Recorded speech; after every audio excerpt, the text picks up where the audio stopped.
Dios le bendiga. Hoy vamos a continuar la enseñanza que estamos llevando. Hoy nos toca Apocalipsis, la séptima enseñanza, ¿no es cierto? Así que vamos a continuar con la enseñanza de Apocalipsis número 7. Bien, en el capítulo 8, las plagas de las 7 trompetas, el octavo capítulo describe la apertura del séptimo sello. Recuerde que los 7 sellos representan el libro completo de Apocalipsis, pero ¿qué es exactamente el séptimo sello?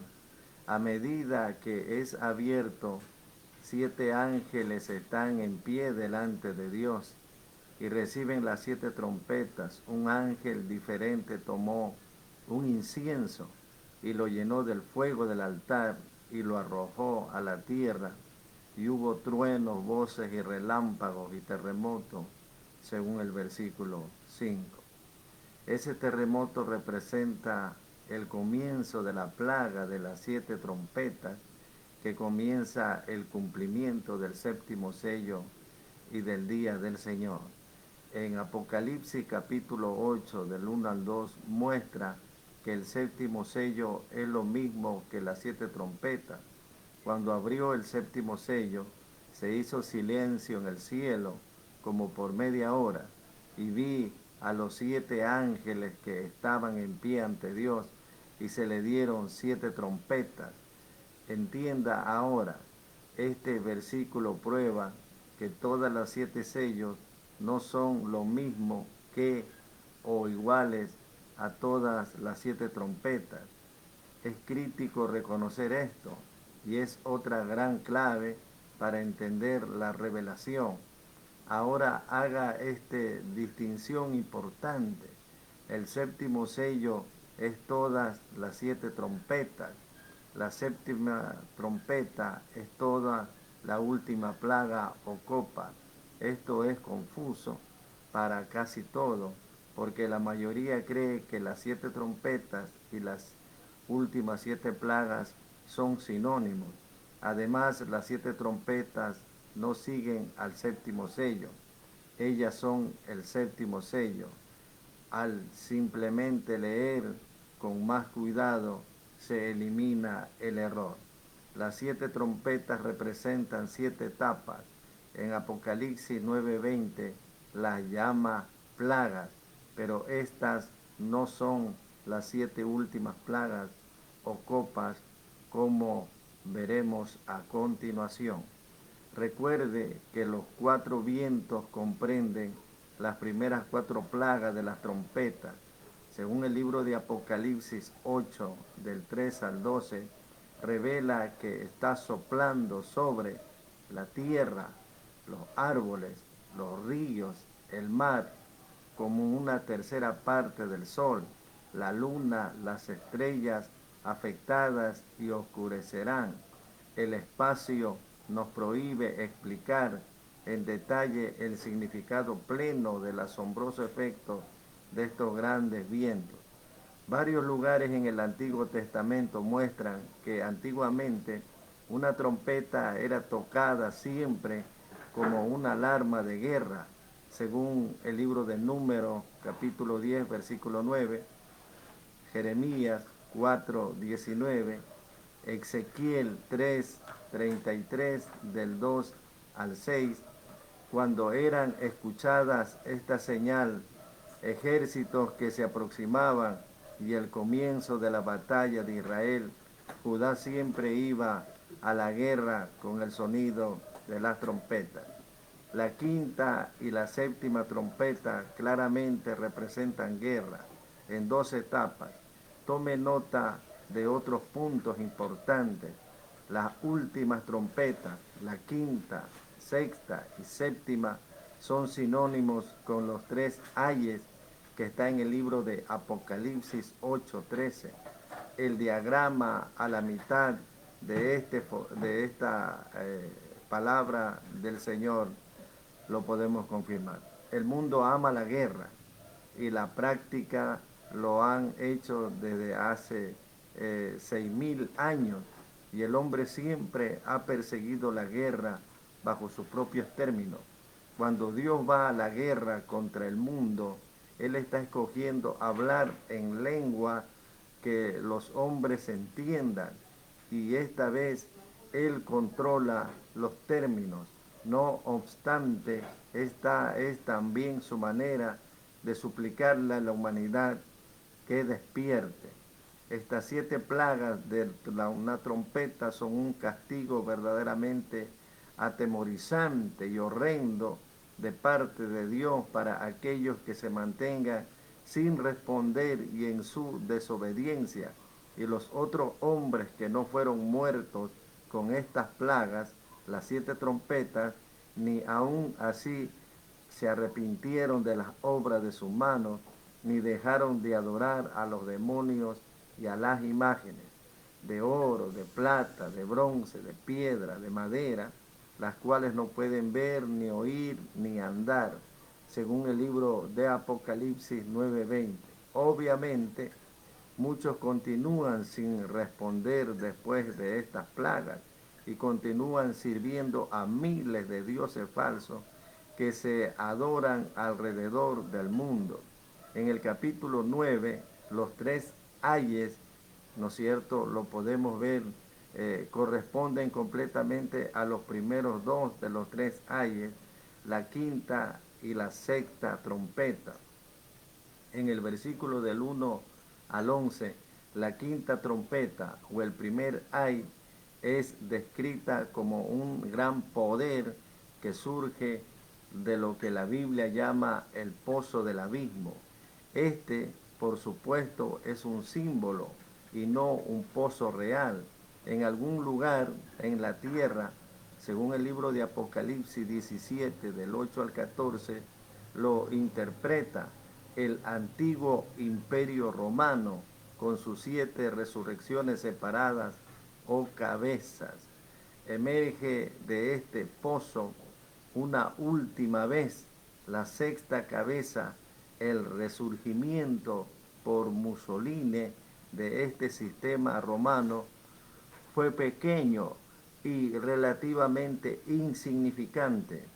El pronto venidero surgimiento final será mucho más grande. En Apocalipsis 9:11, en el libro de Apocalipsis, Juan llama a Satanás un destructor, refiriéndose a él como un rey sobre ellos, un sistema de personas dirigido por una figura falsificada de alcance mundial que pronto aparecerá justo antes del regreso de Cristo. La palabra hebrea Abadón significa Satanás y la palabra griega Apolillón también se usa aquí, significa un destructor. Entender a Satanás como un destructor establece el escenario para la próxima escritura. En el versículo 13 al 21 describe el segundo ay. Abra su Biblia y lea estos versículos. En ellos un ejemplo de 20 millones, ¿no es cierto?, de jinetes atacan y repelen temporalmente al sistema europeo, guiado por el superdictador final conocido como la bestia. Estas múltiples orientales, según el libro de Ezequiel 25, versículo 4 y versículo 10, probablemente guiadas por Rusia o China y aliadas con la India y Japón, componen el ejército de 200 millones de hombres. El profeta Ezequiel describe los mismos eventos en Apocalipsis 9, 13, 21, revelando más: y te quebrantaré y pondré garfios en tus quijadas y te sacaré a ti y a todo tu ejército, caballos y jinetes de todo en todo equipado, gran multitud con paves y escudos, teniendo todos ellos espadas, vendrán de tu lugar, de las regiones del norte, tú y muchos pueblos contigo, todos ellos a caballo, a gran multitud, poderosos ejércitos, capítulo 38, versículos de 4 y 15. Y confirme esto también en el libro de Joel 2, 4. La referencia a caballos y jinetes es obviamente una representación de un ejército inmenso.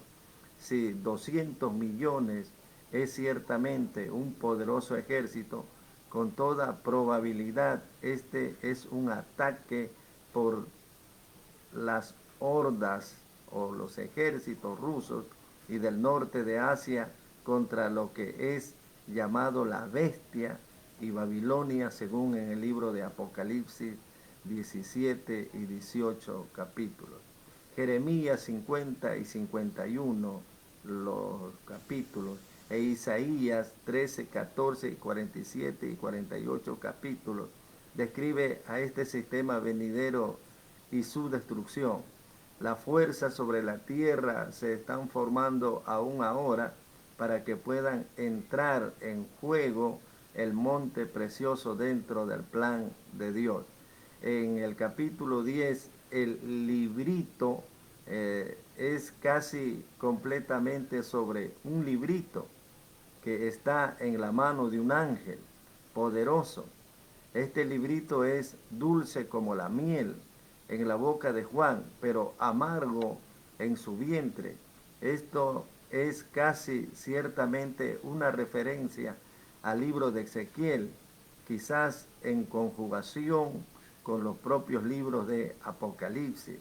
La parte más importante es el versículo 7, en el cual explica que el séptimo ángel, que suena al final del capítulo 11, trae la consumación del misterio del plan de Dios, como fue dado por todos los profetas o fue revelado por los siervos del Señor. En el versículo 11 revela que el mensaje del librito y del libro de Apocalipsis había de ser llevado por alguien, no Juan, porque él nunca hizo esto, a pueblos, naciones y lenguas y reyes. Para que esto sucediera nuevamente, tenía primero que ocurrir en un primer cumplimiento. Esto ocurrió y ahora está por suceder otra vez. En el capítulo 11, los dos testigos, en los primeros 13 versículos, contienen una descripción de los últimos dos siervos de Dios, del templo del fin, conocidos como los dos testigos. Interpretaciones ridículas y aún más una película de Hollywood ha traído una confusión sobre quién son estos hombres. Estos dos grandes profetas, véalo en el versículo 10, testifican por 3 años y medio antes de ser asesinados por la bestia, el último líder del resurgimiento moderno del Imperio Romano. Véalo en el versículo 7. Una vez más, en Apocalipsis 13, 17 y Daniel 2, 7, en estos capítulos describen este sistema. La identidad de estos dos individuos es desconocida. Sin embargo, cuando ellos ya entran en escena, será claro que el regreso de Cristo es inminente. A estos hombres les es dado un poder extraordinario para realizar milagros y son protegidos de daño hasta que Dios permita su muerte a fin de resucitarlos como testimonio en contra de la impotencia de aquellos que los asesinaron. Si alguno trata de dañarlos y de interferir con sus ministerios, sale fuego de la boca de ellos y devora a sus enemigos, según el versículo 5. Esto es comparable al poder que fue dado a Elías, como se demuestra en Segunda de Reyes, capítulo 1, del 9 al 15. A estos profetas les será dado poder para traer sequía y hambre sobre la tierra, al igual que lo hizo con Elías, según Primera de Reyes 17, del 1 al 7, Lucas 4, 25. Ellos también serán capaces de golpear la tierra con plagas, según el versículo 6. Cristo llama a estos profetas mis dos testigos, según el versículo 3. Combine esto con Zacarías capítulo 4, que se refiere a los dos testigos varias veces, culminando con el versículo 14. Y él le dijo, estos son los dos ungidos que están delante del Señor de toda la tierra, según Apocalipsis 11:4. Confirma de quienes están hablando Zacarías 4:14. Este versículo revela que ellos tenían una relación especial y directa con Cristo. Los tres están juntos. Los dos testigos se reportan a Cristo directamente y personalmente. Dios siempre trabajó directamente con los profetas a través del Antiguo Testamento. Cristo, el Dios del Antiguo Testamento, primera de Corintios 10:4, siempre habló cara a cara, se comunicó directamente con aquellos a quienes él está usando, con pocas excepciones. Usted notará un patrón a lo largo de los profetas mayores y menores. Cada uno comienza con frases como la palabra del Señor vino expresamente a Ezequiel, o la palabra de Jeremías a, ¿no es cierto?, que vino palabra del Señor, o la palabra del Señor que vino a Miqueas. Y así sucesivamente, Cristo trabajó directamente con todos estos profetas. Algunas veces Él también se presenta como Melquisedec, como hablaba cara a cara con los patriarcas y con otros siervos del Señor. Cuando se considera el rol que juegan estos hombres, debería ser aún más claro porque ellos trabajan tan cerca de Cristo. Fuego sale de su boca para devorar a sus adversarios. El poder que ellos tienen es tan grande que no pueden ser muertos por nada ni por nadie por 3 años y medio. Esto por sí solo lo hace únicos de todos los profetas previos. Además, ningún otro profeta permaneció sin enterrar por 3 días y medio y después fue resucitado o fue percibido por el mundo como que los atormentaban. Tan solo estos puntos por sí mismos muestran que estos están lejos de ser unos profetas comunes y corrientes. Los dos testigos llevarán una advertencia final a los líderes gobernantes de este mundo, por lo cual ellos serán martirizados. El mundo se regocijará al ver sus cadáveres, los cuales permanecerán expuestos en las calles de Jerusalén por 3 días y medio, según el versículo 9 y 10. Pero todos serán golpeados con tremendo temor cuando ellos sean levantados a la vida física y levantados en la nube, según el versículo 11 y 12. Estos hombres aún no han aparecido. Cuando lo hagan, lo harán, ¿no es cierto?, la tribulación. Ninguno llegará de forma que sugiere la opinión popular. Muchos cristianos profesan creer que ellos van a abrazar a estos dos hombres con emoción y regocijo. Sin embargo, la realidad, ¿no es cierto?, la Biblia muestra que la mayoría casi ciertamente los asumirá como la bestia final y el falso profeta, obrará de milagros, y así la bestia y el falso profeta podrán entonces ser recibidos como los dos testigos. Tal será el poder del último engaño del diablo y el pensamiento profético popular está preparando ahora al mundo cristiano para el engaño masivo, según segunda de Tesalonicenses 2 del 10 al 11. otro terremoto. Después que los dos testigos son resucitados, ocurre otro gran terremoto.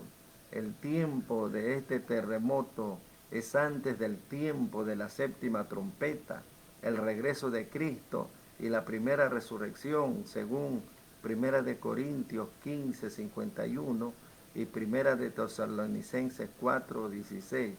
Note que en Apocalipsis 11, versículos 2 y 13, dice así: y oyeron una gran voz del cielo que les decía a los dos testigos: subid acá.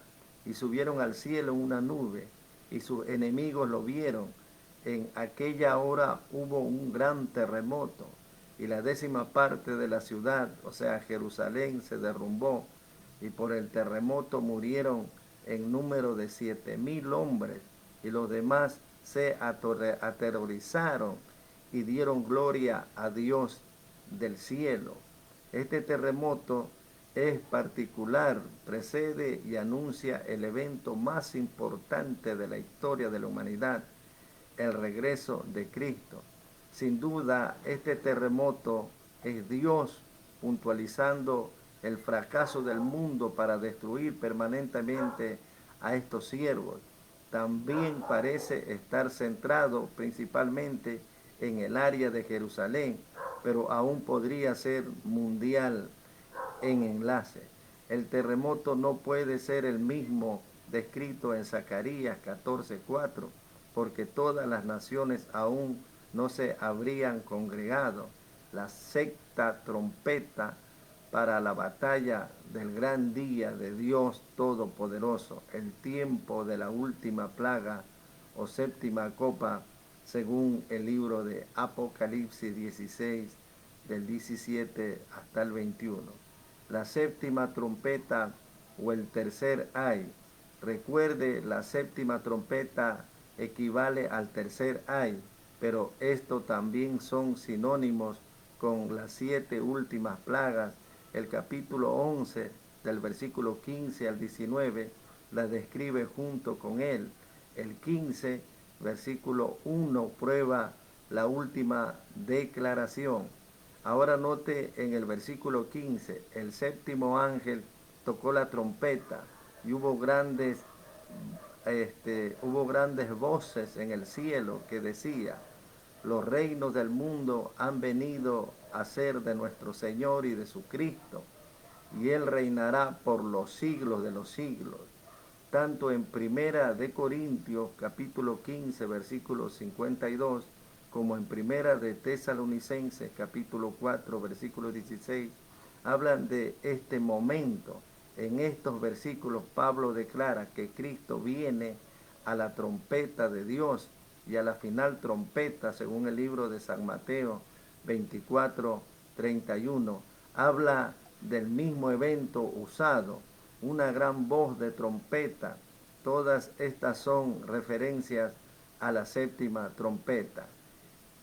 Con este evento ha llegado el momento más grande de la historia. A su glorioso regreso, Cristo reemplaza a todos los poderes y leyes humanas con las suyas. Todos los gobiernos de los hombres, incluyendo aquellos de cada país, grandes y pequeños sobre la tierra hoy, son hechos pedazos y reemplazados por el gobierno de Dios. Ecuanimidad, justicia, paz, finalmente llega a un planeta enfermo y quebrantado. Por supuesto, la séptima trompeta trae el establecimiento forzado del gobierno de Cristo, basado en las leyes de Dios sobre las naciones, pero ellas no están felices de ver a este Cristo. Ellas están airadas, según el versículo 18. Las naciones habrán llegado a creer y confiar en un sistema falsificado, y muchos habrán esperado ser arrebatados a la seguridad por un Cristo falso, no el de la Biblia. Aún el cristianismo profeso, mientras pretende que Dios gobierna en los corazones de los hombres, en realidad no ha querido verdaderamente ser gobernado por Él. tampoco lo ha querido el mundo, que aborrece su ley, según el libro de Romanos capítulo 8, versículo 7. La humanidad ha rechazado el único camino a la paz, felicidad, abundancia, prosperidad universal, de una manera terrible y final. Las 7 últimas plagas obtienen la atención del mundo. Ellas señalan que Jesucristo es el Rey de Reyes y Él está a cargo ahora.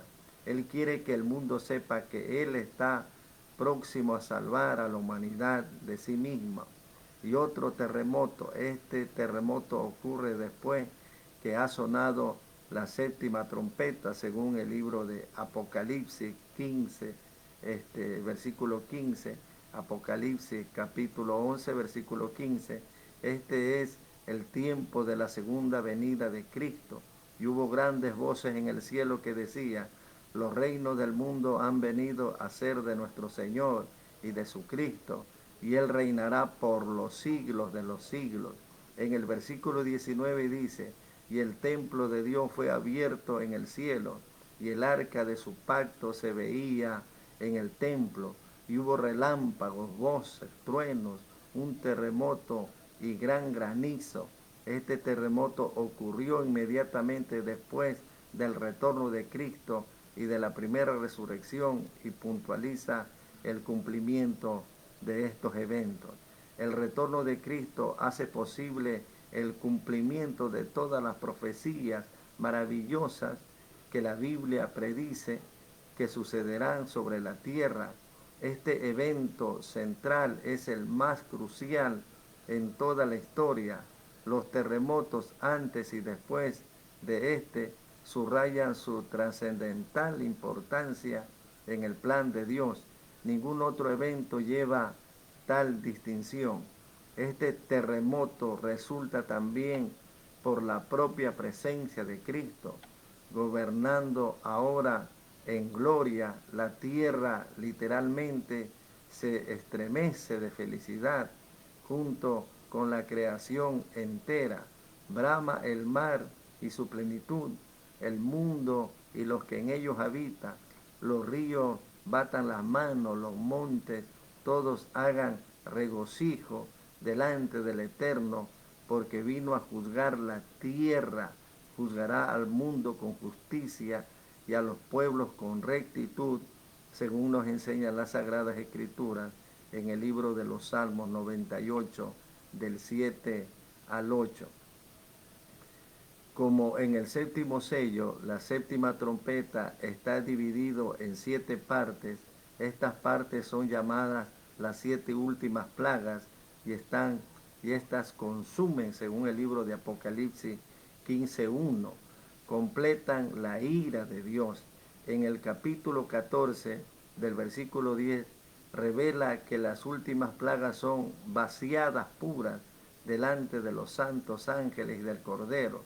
Por supuesto, Cristo es el Cordero de Dios, según el libro de San Juan, capítulo 1, versículos 29 y 36. Antes de examinar esta plaga, comencemos en el capítulo 15. Aparecen varios capítulos insertos. En el capítulo 12, la mujer, o sea, la iglesia de Cristo. Los capítulos 2 y 3 y 14 representan una interrupción, ¿no es cierto? Una inserción en el flujo general de Apocalipsis. Esto es porque Dios quiere que los lectores estén conscientes de que su verdadera iglesia, su pueblo verdadero, están haciendo por los casi 2000 años desde la visión de Juan hasta el regreso del Cristo. Dios siempre ha tenido su iglesia verdadera. Los perseguidos, según el libro de San Juan 15, 20. Segunda de Timoteo 3, 12. Los pocos, según el libro de Mateo 7, 14. Mateo 20, 16. Mateo 22, 14.